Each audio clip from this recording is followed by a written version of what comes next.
श्री स्वामी समर्थ. जय जय स्वामी समर्थ. श्री स्वामी समर्थ. जय जय स्वामी समर्थ. श्री स्वामी समर्थ महाराजांच्या नामस्मरणाने आजच्या व्हिडिओला सुरुवात करूया.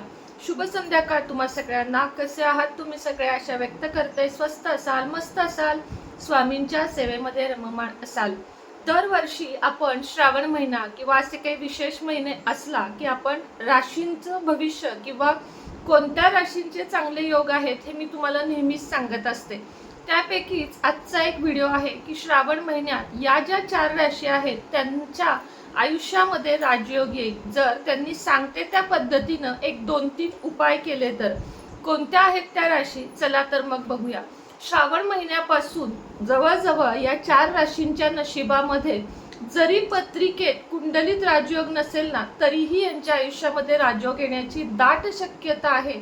कारण श्रावण महिना हा महादेवांचा महिना आहे. ज्या कोणी किंवा जे कोणी महादेवांची सेवा करतील, मंदिरामध्ये जाऊन येतील, ठराविक काही सेवा करतील, महिनाभर सगळे नियम पाळतील. नियम म्हणजे काय? फक्त मांसाहार किंवा इतर जे काही नियम असतात श्रावण महिन्याचे, त्यांच्या आयुष्यात बरकतच बरकत होईल. सगळ्यात पहिली आणि अगदी भाग्यवान राशी आहे ती म्हणजे वृषभ रास. वृषभ राशीला तसं म्हटलं ना तर काबाड कष्ट हे लिहिलेलेच आहेत. वृषभचा अर्थ किंवा वृषभचे चिन्हच आहे बैल. त्यामुळे कामाशिवाय पर्याय नाही. वृषभ रास असेल, सिंह रास असेल, हे दिसायला एकदम बहादर असतात. म्हणजे कसे बहादूर असतात की आडव्या छातीचे लोक असतात. हे स्त्रिया असल्या तरी त्यांच्यात एक पुरुषीपणा असतो. वृषभ आणि सिंह राशीमध्ये पुरुषीपणा म्हणजे काय तर दिसायला पुरुषीपणा नाही तर काबाड कष्ट किंवा काम करायला मागं न पडणाऱ्या या 2 राशी आहेत. त्यामुळं या वृषभ राशीचं मी सांगते तुम्हाला, कष्ट तर करणेच करणे आहे. आयुष्यभर म्हटलं, मरेपर्यंत म्हटलं तरी वेगवेगळ्या प्रकारचे कष्ट करणे आहेत. मात्र श्रावण महिन्यापासून जर तुम्ही म्हणजे श्रावण महिना संपूर्ण महादेवाच्या मंदिरामध्ये जाऊन प्रत्येक सोमवारी तरी किमान रोज, बरं का, ह्यानंतर रोजच, तर रोज म्हणजे प्रत्येक सोमवारी पाणी फक्त 1 लोटा जल चढवायचं आहे. तुम्ही बघाल तुमच्या आयुष्यामध्ये बरकत, धन, व्यवसाय, त्याच पद्धतीनं कर्जाची थोडीशी सुटका, तुम्ही जर व्यवसाय करत असाल तर त्यामध्ये वृद्धी, असे एक नाही अनेक मार्ग खुले होताना तुम्हाला दिसतील. कारण या दिवसांमध्ये, श्रावण दिवसामध्ये जर आपण महादेवांची सेवा केली, तसं तर सगळ्याच राशींना मी सांगते, 12ही राशींना सांगते, कोणत्याही मंदिरात नाहीच जमलं जायला. शक्यतो मंदिरामध्ये मी का सांगते? कारण मंदिराचा ओरा वेगळा असतो, तिथली पॉझिटिव्हिटी वेगळी असते, तिथले वर्षानुवर्ष तिथं पूजा अनेक भक्तांनी केलेली असते, त्यामुळं तिथला ओरा वेगळा असतो आणि घरातला ओरा वेगळा असतो. मात्र शक्यतो मंदिरात जा आणि हो, जाताना आपल्या घरातले पाणी घेऊन जा. कधीही तिथलेच पाणी घेऊन, अगदी नळाचं सुद्धा नाही, तर आपल्या घरातले पाणी, दूध हे सगळे एका बॉटलमध्ये घेऊन जाऊन तिथं जाऊन अभिषेक करायचा आहे. दुसरी चूक म्हणजे आपण तिथल्या शिवपिंडीवर जे लोकांनी वाहिलेलं असतं त्याच्यावरच नाही तर ते सगळं सरकवण्याची जर तुम्हाला तिथं परवानगी असेल, काही मंदिरात असते, काही मंदिरात नसते, पण जर ते सगळं सरकवून तुम्ही अभिषेक घातलात तर त्याचं तुम्हाला जास्त पुण्य लागेल. त्यामुळं प्रत्येक सोमवारी तुम्ही महादेवाच्या पिंडीवर अभिषेक करा. अगदीच तुम्हाला मंदिर नाहीये जवळ, काही सिटीमध्ये नसतं, तर अशा वेळेस घरामध्ये शिवलिंगावर तुम्ही अभिषेक करताना ओम नमः शिवाय या साध्या सुध्या मंत्राचं नक्की पठण करायचं आहे. दुसरी आणि महत्त्वाची रास म्हणजे सिंह. सिंह राशीचं सुद्धा वृषभ राशीप्रमाणेच आहे. सिंह राशीचं चिन्ह असलं सिंह, तरीही सिंहाला जसं डरकाळी फोडल्याशिवाय कुणी घाबरत नाही, तसंच सिंह राशीचं आहे. सिंह राशीला लोक व्हॅल्यू कमी देतात, पण जेव्हा त्यांच्या रागाचा पारा चढतो किंवा त्यांच्यातलं ते राशी तत्व जागं होतं तेव्हा भले भले सुद्धा सिंह राशीच्या पुढं शांत बसतात. सांगण्याचा अर्थ काय आहे तर सिंह राशीने नुसता डरकाळ्या फोडण्यापेक्षा जर काबाड कष्ट केले, करतातच. सिंह रास आणि वृषभ रास मी पुन्हा एकदा सांगते अत्यंत कष्टाळू असते, पण त्या मनाने त्यांना फळ निश्चितच कमी मिळतं. उशिरा मिळतं पण भरपूर मिळतं. त्यामुळे सिंह राशीनं एक काम करायचं आहे, दररोज, आता पावसाळा आहे म्हणून सोडा, पण न चुकता सूर्याचं दर्शन आणि सूर्याला पाणी हे जर सिंह राशीनं केलं तर तुम्ही बघाल की दिन दुगनी रात चोगनी अशी जी म्हणतात ना, तशा पद्धतीनं तुमची प्रगती होईल.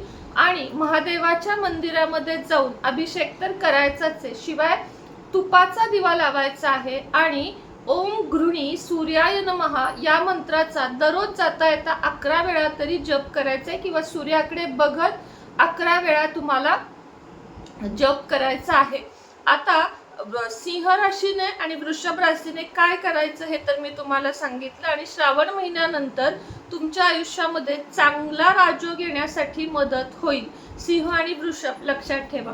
ह्याच्या नंतरची रास आहे ती म्हणजे आहे मीन रास. मीन राशीला सुद्धा खूप चांगलं हे वर्ष जाणार आहे.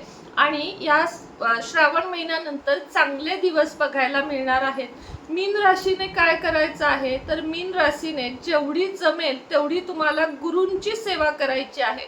महादेवाच्या मंदिरामध्ये बेलपत्र चढवायचं आहे. अभिषेक, त्यानंतर बेलपत्र, आणि बेलपत्रावर श्री लिहायचं आहे. बेलपत्रावर चंदनाने किंवा कुंकवाने, कुंकू नाही शक्यतो महादेवाला नाहीच चढवलं जात, त्यामुळे चंदनाने बेलपत्रावर श्री लिहायचं आहे.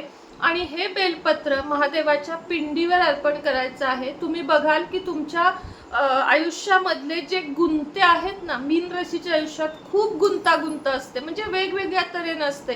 तुम्ही जितकं जोडायला जाल तितक्या गोष्टी तुटत असतात, म्हणजे फाटत असतात. तुमचे प्रयत्न कमी पडत नाहीत, पण समोरच्याचे एफर्ट्स घेणं खूप कमी पडतं. त्यामुळे सगळेच आपले आहेत असं म्हणून जगणं सोडून द्या. आणि थोडंसं कधीतरी पॉलिटिक व्हायला शिका मीन राशीनं, की हे व्यक्ती नक्की कसा आहे कसा नाही, ह्याच्यावर मी विश्वास किंवा हिच्यावर मी विश्वास टाकला पाहिजे का नाही, हे लक्षात ठेवून मीन राशीने पुढचं वर्ष, म्हणजे हे जे चालू वर्ष आहे आणि पुढचं वर्ष काढायचं आहे. कारण मीन राशीला जबरदस्त 7.5 चालू आहे. सिंह राशीला सुद्धा 2.5 वर्षाची अडीचकी ज्याला म्हणतो, अरे एक वर्ष निघणं मुश्किल असतं 7.5 मध्ये. त्यामुळं होता होईल तेवढी शनी महाराजांची सेवा करा. सिंह राशीचे सुद्धा स्वामी शनी आहेत, त्यामुळं मुलांक 8वाल्यांचं सांगते, पण सिंह राशीचे स्वामी सूर्य आहेत. आणि आता माझे स्वतःचे शनी महाराज आहेत मुलांक 8, त्यामुळं त्यांची पण सेवा करायची. तर आपण आता मीन राशीचं बोलत होतो, तर मीन राशीनं सुद्धा गुरूंची सेवा करा. जास्तीत जास्त गुरुबळ वाढवा. गुरुबळ स्ट्रॉंग असेल तर अनेक अडचणी तुमच्या दूर होण्यास तुम्हाला नक्कीच मदत होणार आहे. आणि चौथी आणि शेवटची रास आहे धनु. धनु राशीला सुद्धा हा महिना तुम्हाला असं वाटणार आहे की अरे छान चाललंय सगळं, पण हा श्रावण महिना आहे. श्रावण महिन्यामध्ये महादेवांची विशेष कृपा होण्यासाठी तुम्हाला सुद्धा महादेवाच्या मंदिरात जाऊन तुपाचा दिवा लावायचा आहे, किमान प्रत्येक सोमवारी. आणि शक्य झालं तर तुम्हाला मंदिरामध्ये डमरू वाजवायचा आहे. आता डमरू प्रत्येक ठिकाणी मिळतं असं नाही, अशा वेळेस 3 टाळ्या वाजवायच्या आहेत महादेवाच्या मंदिरामध्ये. आणि महादेवांना सांगायचंय माझं झोपलेलं नशीब जागं कर. म्हणजेच काय तर माझ्या कुंडलीमध्ये किंवा माझ्या आयुष्यामध्ये जे काही प्रॉब्लेम चालू आहेत ते माझे पुन्हा जागृत होऊ दे. आणि मला सगळं काही करण्यासाठी ताकद तुम्हाला महादेवांना मागायची आहे. धनुराशीच्या व्यक्तींनी दत्त महाराजांची सेवा सोडायची नाहीये. जोपर्यंत तुमच्यावर दत्त महाराजांचा वरदहस्त आहे तोपर्यंत तुम्हाला या जगात कशाची कधीच कमी पडणार नाही, लक्षात घ्या. मात्र हो, माणसं जोडा, माणसं तोडण्यावर विश्वास कमी ठेवा आणि आयुष्यामध्ये सरळ मार्गाने चला. व्यसनांपासून, खास करून धनुराशीचे पुरुष लोक असतील त्यांनी व्यसनांपासून दूर व्हा, कारण तुमचं शरीर बिघडायला फक्त आणि फक्त राग आणि व्यसन या 2 गोष्टी कारणीभूत ठरतील. त्याच पद्धतीनं स्त्रियांनी सुद्धा थोडा रागावर ताबा करायला शिका. धनुराशीच्या खास स्त्रिया ज्या आहेत त्यांनी रागावर ताबा ठेवा. महादेवांना श्रावण महिन्यात सांगा की मला अनावर असा राग येतो. महादेव हे राग कमी करणारे, म्हणजे महादेव हे जितके भोळे तितकेच रागीट आहेत. तसं धनुराशीचं असतं. तर नक्कीच महादेवांना सांगा की माझा राग माझा शत्रू आहे आणि तो राग जाण्यासाठी मला नक्कीच मदत करा, हे महादेवांना प्रार्थना करा. तर या होत्या त्या 4 राशी ज्यांच्या आयुष्यामध्ये खूप चांगले बदल तुम्हाला बघायला मिळतील. अजूनही पुढच्या राशींबद्दल उद्या व्हिडिओ घेऊन निश्चितच येईल. तोपर्यंत तुम्हा सगळ्यांना श्री स्वामी समर्थ.